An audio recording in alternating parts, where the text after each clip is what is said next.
Alright, everybody, so starting a new Kamen Rider series because Toei is going to be streaming episodes of Kamen Rider on the Toei Tokusatsu YouTube channel over the next however long. Um, and decided to go with Kamen Rider Agito. Um, so yeah. Um, So, again, apologies for maybe if my voice sounds a little weird or if I start coughing or whatever. I'm still getting over a random cold that I've had for the last just about a week as of the recording of this video. So, yeah, I have a cough drop in my mouth to make sure I don't cough. But yeah, my nose is also slightly still congested, so I may sound a little off. But granted, I don't know. Um, but yeah. Um, so yeah, it's very interesting the way that Toei are doing this. They haven't licensed these out, as far as I can tell, to any licensors over here, which I would think that Shout Factory would be the most logical licensors to do, at the very least, Heisei and Reiwa Kamen Rider, considering minus the first series, Discotek has the rest of the Showa era, at the very least when it comes to the shows for Kamen Rider, and uh, Media Blasters has the '90s film trilogy as well as Kamen Rider the first and the next. So yeah, I just genuinely am just waiting for them to announce that Shout Factory has like 4 or 5 more Kamen Rider series, considering they're the ones who they gave Zets to and everything. You would think maybe they would want to do that, especially since it would seem that the license to I think it was Agito and Fies has expired from Toku HD licensing those series, especially since I don't think Toku HD is a thing anymore. From what I've heard, I could be wrong. Um, and you know, what was I gonna say? And like the fact that those series are not streaming on Amazon anymore, shit subtitles and all. So yeah, you would think that Shout Factory would be announcing maybe like 4 or 5 new series, like I said, and I think the series to do would be Agito, since it would complete the Kabuto, no, not Kabuto, Kuga, Agito, and Ryuki like set and everything. And I believe Agito was in pre-production, at least, supposed to be a sequel to Kuga, which is why the Agito and Kuga suits look similar. Um, and and everything, and even the manga for Kuga incorporates the Agito characters, or at least some of the Agito characters, into its storyline. So, yeah. Um, but yeah, and then they could license some more Heisei riders from the 2000s. But I also think licensing Build and Geo would also be good, because they have the Heisei Generations Forever movie licensed, so they can bundle that movie in with Geo, because that was the first Geo movie and everything, and I think it was maybe their summer movie or something. I'm not sure when Geo like debuted or premiered or whatever. But yeah, and Build the main Kamen Rider from Build, and I think a couple more of the Kamen Riders as well from Build also are in Heisei Generations Forever. So it would make sense to release those back to back, since it is a crossover movie and those characters are the main characters within the movie. But yeah, just something that I would hope that they would want to do. But yeah, but it is also Agito's 25th anniversary, I believe, because this series came out in 2001. So yeah, Kuga debuted in 2000. The series came out in 2001. So we have that, at least from what I remember. And watching this series, yeah, I am transported all the way back to the early 2000s in regards to the filming style in which they applied to this series. Not too many series at the time, from what I remember, at least from stuff that I watched, were filmed like this series is. But there are other series that I've watched from the time period that are filmed similarly to this series. One of those series definitely being Doctor Who, from when it came back. The first, I would say, like 4 Russell T Davies series from 2005 to 2008, I think were definitely filmed very similarly to how Agito is. And yeah, in a lot of like 90s shows that were like taking place or had that like paranormal aspect to it were also filmed like this. Like I remember watching reruns of X-Files that I've caught. And even though they were remastered in HD, they still had that feel of the 90s to early 2000s in regards to the filming style. The Doctor Who 96 TV movie as well was filmed in a very similar way to this series and everything. So yeah, and Kuga, I watched the first episode of that and yeah, basically it's the same kind of filming style. Plus, the footage that was used in Power Rangers Wild Force from Gal Ranger also had a very similar feel to this series, at the very least with the early episodes of that series. So, yeah, very, very like kind of like high frame rate. Definitely, they filmed these first however many Kamen Rider series before they switched to HD at a higher frame rate to sort of make it feel like not higher fidelity, but I guess more real or whatever. So yeah, I think it was filmed at 25 FPS as opposed to 24, and on the home releases, that's certainly how they have chosen to present the series while also upscaling the image to 1080p. So yeah, although the YouTube uploads, I think that they just have DVD masters, maybe just slightly upscaled DVD masters, which granted I think are what are on the Japanese Blu-rays for this show. But yeah, because before they went HD, the first several Kamen Rider shows from the 2000s were filmed in like 480p or so because of the fact that like they were filmed on videotape rather than film. So yeah, with like digital cameras. So yeah, which is why if you watch them, they are not in the best quality resolution wise. But yeah, so in regards to where I'm watching these, Toei has them on their Toei Tokusatsu World official YouTube channel. The first 2 episodes at the very least, which is what I'm talking about now. They will be having the other episodes stream on the YouTube channel. They will only, unfortunately, be available for a month after they debut on that channel, which is a shame, but I understand it. They want an overseas licensor to license the series rather than, them release the episodes for free. Obviously monetized on YouTube, but still for free viewing and everything. So yeah, because they want to make their money back. Although granted, they probably made more than enough money on these series already. But yeah, they don't just want to have these things streaming for free. They want to get a profit out of it, even though they would make money off of the monetization for these episodes on YouTube. Just saying.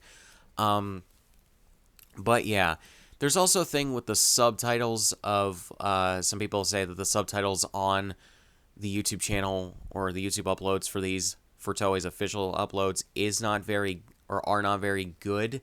I will say I find them to be okay. They are mainly there to get the information across that you need from the dialogue, and some of the text that's on screen they will translate when it is important to know what it's saying. However, yeah, they otherwise I don't know if the translations are certainly the best that they can be. The translations come or read like they are definitely a Japanese person who learned English as a second language and is or yeah and is or are the ones translating the episodes dialogue into English. And there's pros and cons to that. For one, you're probably not going to get too bad of a mistranslation on something, but then there's also the fact that because they're not native English speakers, maybe they don't have certain like inklings in regards to word choice or whatever that you would get from a native English speaker who learned Japanese, but that's just me. I don't, like I said, I don't think that these subtitles are bad. They're just not the best that they could be as a result of that. So, yeah. Um, but yeah, so I'm going to be doing Agito and Kabuto since they are also debuting Kabuto on the channel as well. So look out for that. They already have the first 2 episodes of Kabuto on the channel, so I will be doing that. And then I think, like Zets, I will be doing every 2 episodes as opposed to like every like 5 or so, because I don't want too long of a wait in between these, but I don't know. Plus, I'm starting off doing the first 2 episodes, so yeah. Or maybe I'll just do the next 3 and then do 5 episode chunks. But yeah, they also do not have the movies on this channel. Some of the Kamen Rider movies from the Showa era they have on that channel, but not a lot of the others. So yeah, and I think they only have like one or a few of the Heisei era movies, but not really anything more than that. So yeah. So in regards to the episodes, basically we get introduced to several characters, and I'm just looking on the wiki pages for this. We got Makoto Hikawa, who is a detective, I believe, who is also in control of the G3 suit, aka Generation 3, which is a suit made to combat unknown life forms, as they say in the episode. And this is kind of a thing within, I think it's episode 2 is where this is. There was a weird thing in regards to the translation that I think maybe they could have used a second pass on, maybe with a native English speaker who learned Japanese, because this is a little bit weird. His higher ups, when he's having a conversation with them about the unknown life form, they have a thing where they talk about like they're talking about like the footage he captured on the camera on the suit, but they can't really make anything out. And but they're going off of what he also told them in regards to what he fought the night before. So yeah, they talk about how this isn't really an unknown life form, it's just an unknown, which I don't really I think there's a thing in Japanese that is getting missed from the subtitle translation, because that really doesn't make any sense. Like an unknown life form, they'd both be unknown life forms. I don't understand what the distinction is in regards to that. This is really one of the only few confusing things about the way that they've chosen to translate the dialogue, is that Toei's subtitlers as well, they're just weird. I just remember mainly when Dragon Ball Super was starting to be simulcast on Crunchyroll back when it was airing, Toei provided Crunchyroll with subtitles rather than having, I don't know, maybe Steve Simmons from Funimation or a different translator that maybe works for Crunchyroll translate the dialogue into English.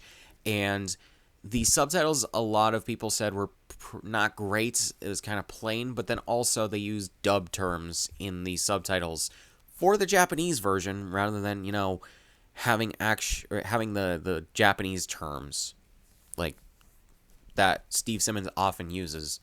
And then they also had Steve Simmons use the Funimation English dub spelling of Frieza's name in Resurrection F rather than, or for the subtitles for Resurrection F rather than the actual spelling, which should be Freeza. But anyways, yeah, just to tell you guys how weird that is.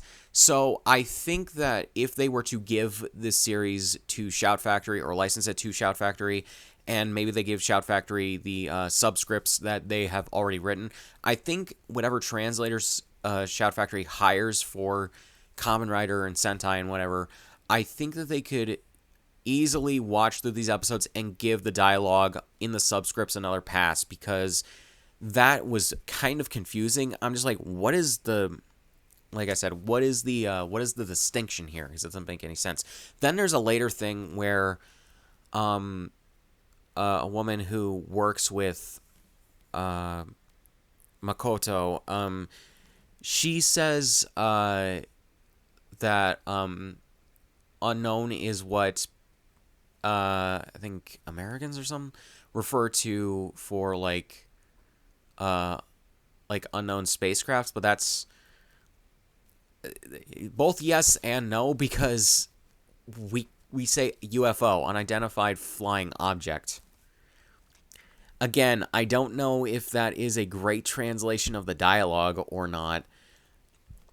And yeah, maybe I need to watch a different, like, fan subbed version of the episode.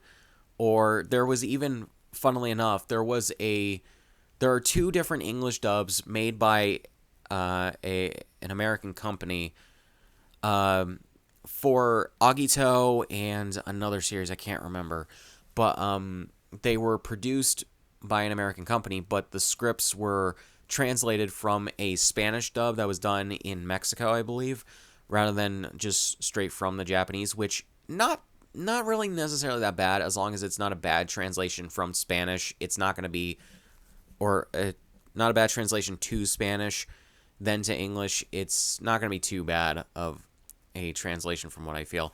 I did watch the first episode of that, and it was fine. From what I remember, a little weird to watch a live action dub, but I'm not against it. But yeah, maybe I should just rewatch the episode with that dub or something, because I did download like a there are fan uploads that combine the Japanese Blu-ray masters with those audios, and yeah, because that hasn't been officially released. That would also be a nice thing for Shout Factory to get, would be the audio masters for the English dub for Agito, because like it's one of the few English dubs that we have for these shows produced in America. So yeah, sometimes they get dubbed in like the Philippines, I believe, or just in different parts of Southeast Asia, but those dubs rarely see the light of day outside of that part of the world. And when they do, they're not that good. So yeah. But yeah, so I'm just bringing that up. So so we get Makoto. He is I think he's a detective, or at the very least he's a police officer working a case, because we see that several people, the first being a student, I believe, at the local high school, and then a couple adults and everything, they basically get killed by being, I think, fused into trees, is what if I remember right. Yeah, or just like driven, or just like, yeah, driven in the trees and whatever. And so the police are running an investigation on that, and yeah, so we get that. Then we are introduced to Shoichi Sugami, who is this guy who is, I believe, attending the university that is also there. He's living with a guy who is not like a relative of his, and yeah. Yoshihiko Mizuki. There we go. Who is in charge of this.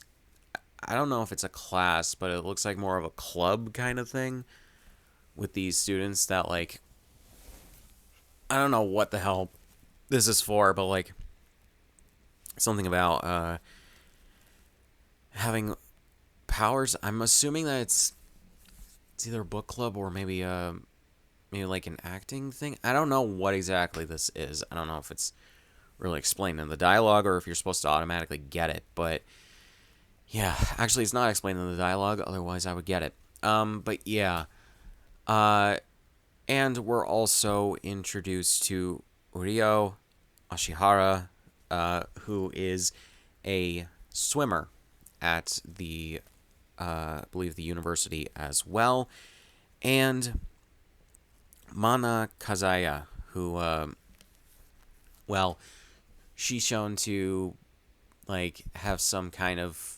psychic powers. It seems we don't get a lot from these first two episodes, but that is basically what we get in the second episode.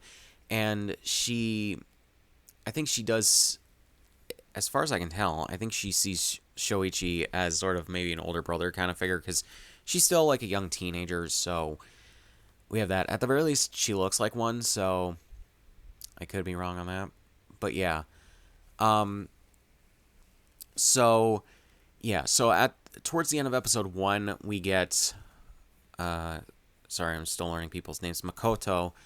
He is going to see this woman whose husband was killed, I believe, but she gets killed in the process by these monsters who I think they reused the costumes, or at least the costume designs, for in Kamen Rider the Next, and everything. That's the only thing that makes sense to me, why they would all look like cheetahs and different kinds of jungle cats. But yeah. And he runs an investigation on it. But with her dying, he gets attacked by her killer, which is one of the guys in the, like I said, the jungle cat costumes. Although, granted, these are supposed to be monsters, I think from another dimension or something like that. So, yeah.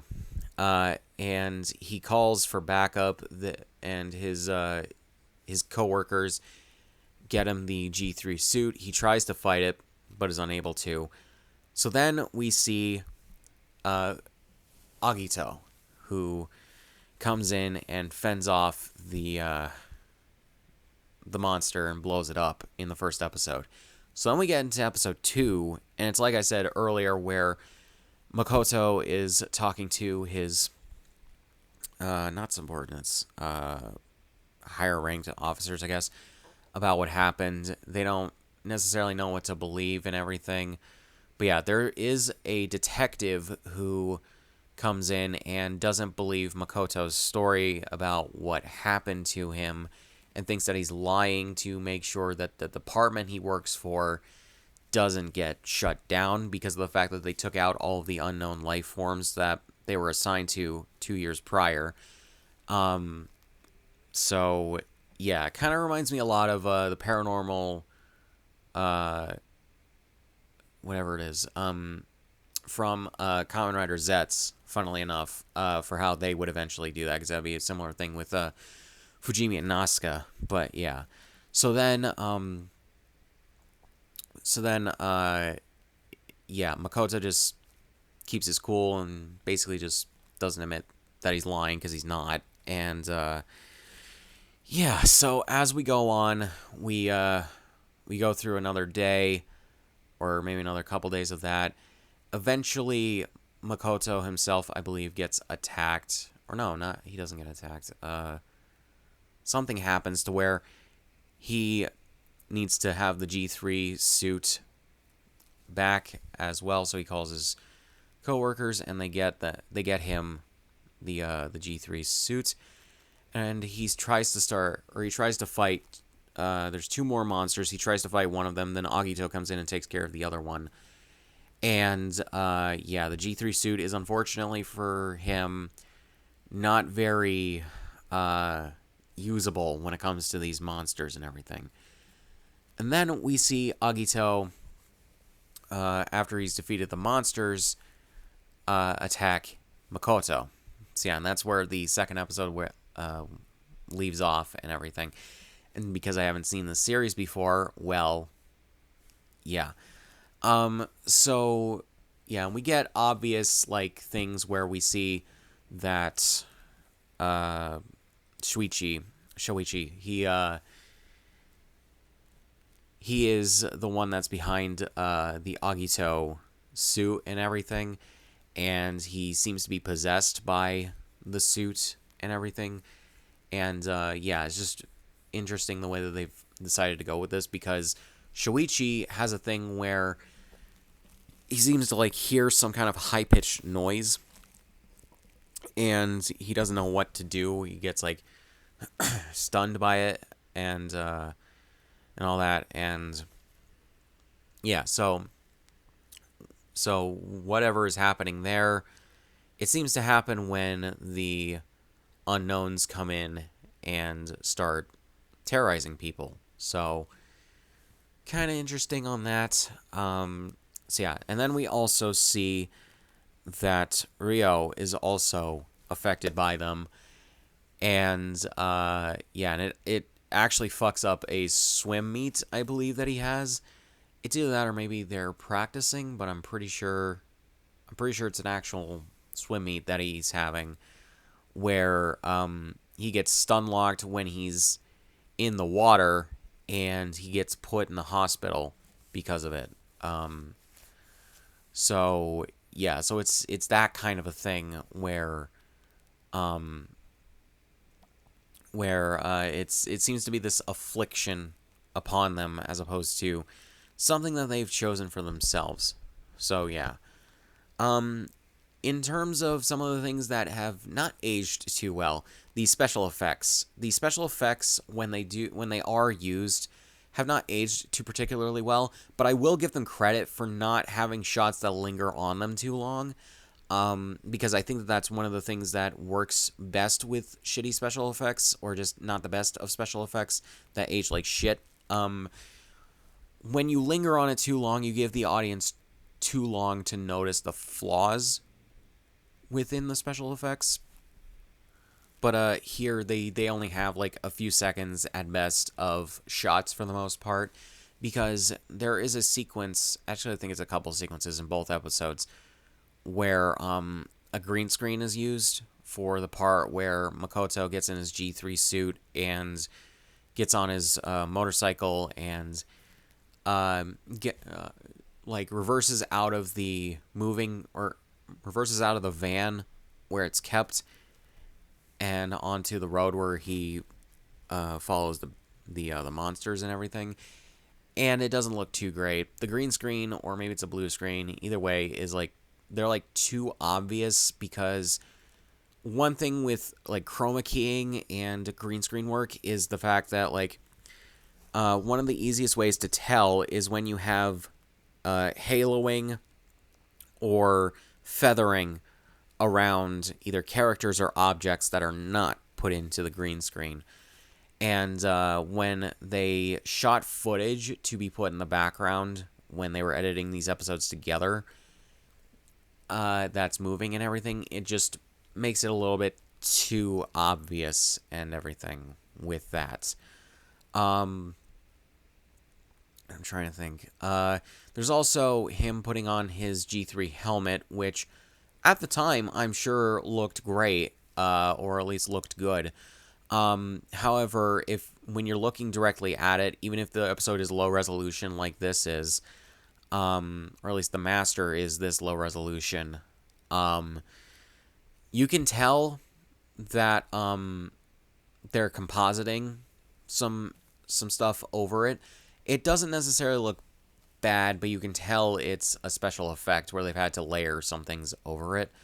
Because they give us a shot of the back of his head where his hair is, because his helmet is only like half there, and when he puts it on, the back goes over the back of his head, and it's complete. But yeah, the illusion is kind of broken when you have something that doesn't look great. Just saying. So yeah. Now the Agito suit, I actually think looks fine. I maybe a bit of a what is the word? I'm trying to think of the word. Maybe a bit of an unpopular opinion or hot take. I don't really care too much for the Kuga or Agito suits. They're fine. I just don't think that they're the best suits that Kamen Rider has ever come up with, especially since the Agito suit is clearly based on the Kuga suit and looks like it would be an upgrade suit for the Kuga one. It carries over a lot of the same problems as the Kuga suit, where it's a black undersuit with like just like armor that's put over it, but isn't that flashy or anything or that detailed, so it doesn't hold up too well. The Kuga suit just has a lot of red with some gold trim and everything, which for the most part looks fine. It's just that that's the only like color and that's the only detailing going on, so unfortunately it doesn't look as good as other suits in the Kamen Rider franchise. Whereas the Agito suit, at least the base Agito suit, because there's multiple transformations for these suits, is black with gold. The bug eyes are still red, and I think there's still some red here and there on the suit, maybe on his arms and legs and the belt, but like, unfortunately, that's about it. And when it's just black and gold, it's kind of a basic color scheme. I'm not gonna lie. It doesn't look too bad. It's just not great at the same time. Now, in regards to other special effects work, the practical effects I think are pretty good. Like usually they do pretty well with doing the practical effects because it's kind of their bread and butter. They know what to do with that. So when we have the fight scenes with Agito versus the monsters, they look pretty good. The fight choreography is fine. And the fact that they actively show how fucked Makoto is in the G3 suit when Agito is there is pretty good, because it's not just show, or it's not just tell not show. It's show not tell, which is what you should be doing for the most part in a visual medium, because you're allowed to do that and you should. But yeah, and I do like the practical special effects, like explosions and everything that they do. We should be having more of those. I miss that from like older Power Rangers, is like the practical explosions and everything. Those were some of the best things in Power Rangers, and I think that we should bring those back more often. But yeah, and you just can't beat a practical explosion that was done on set or on location while they were filming, you know? So yeah, not to say that they don't still have those. It's just that, I don't know, maybe they don't have as much of an effect as they should or as they used to. But I don't know.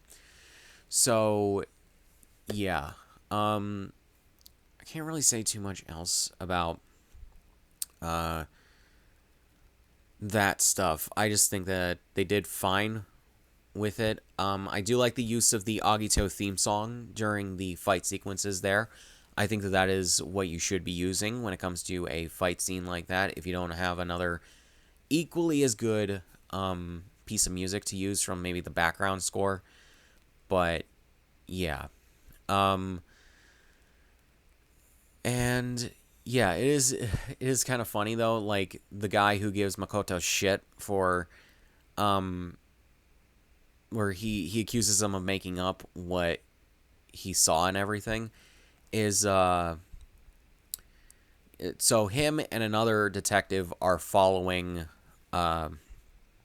what's her name, Mana, when I think she's walking back home and everything, and like they just have the regular detective getup that you'd expect. They have like suits under trench coats. Kind of funny to be having that. Like, I understand it's like one of those things that, like, I think Lupin the Third may have popularized that in Japan, but it's also a thing that we still see today at times.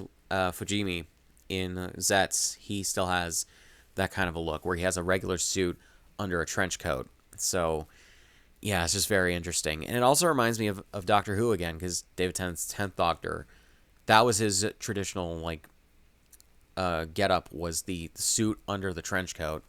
So yeah, nothing really too bad with these first two episodes. The pacing I think is mostly fine, maybe a little slower than I was expecting, but it's not bad. And yeah, so I think the subtitle work from Toei's translators could use some work. Um, and and yeah, and I think they could have used like higher quality masters because I'm assuming they have those for the YouTube uploads because it's not only that the frame rate looks maybe a little lower than it should be, it's also like it, it looks like they took a DVD master. I'm sorry for the cough. It looks like they took a DVD master from before they upscaled it for the Blu-rays and put them on. Now, the Toei Tokusatsu World official YouTube channel does not always use the highest quality masters for the stuff that they put on. I believe the 90s movies, for the ones that they do have on there, they are not taken from any HD remasters. They're just taken from like DVD copies or VHS copies from the 90s. And yeah, that doesn't look great. Some things are taken from higher quality remasters or just masters that were available in the first place. But yeah. So gonna keep watching through Agito as it comes out on the Toei Tokusatsu World official YouTube channel. I'll probably, like I said, be doing every 2 episodes, like I have been doing for Zets. So yeah, probably alternate with Zets as well. So yeah. So yeah, guys, really not much else to say. So links description on my shit. Subscribe if you want. I'll see you guys in the next one.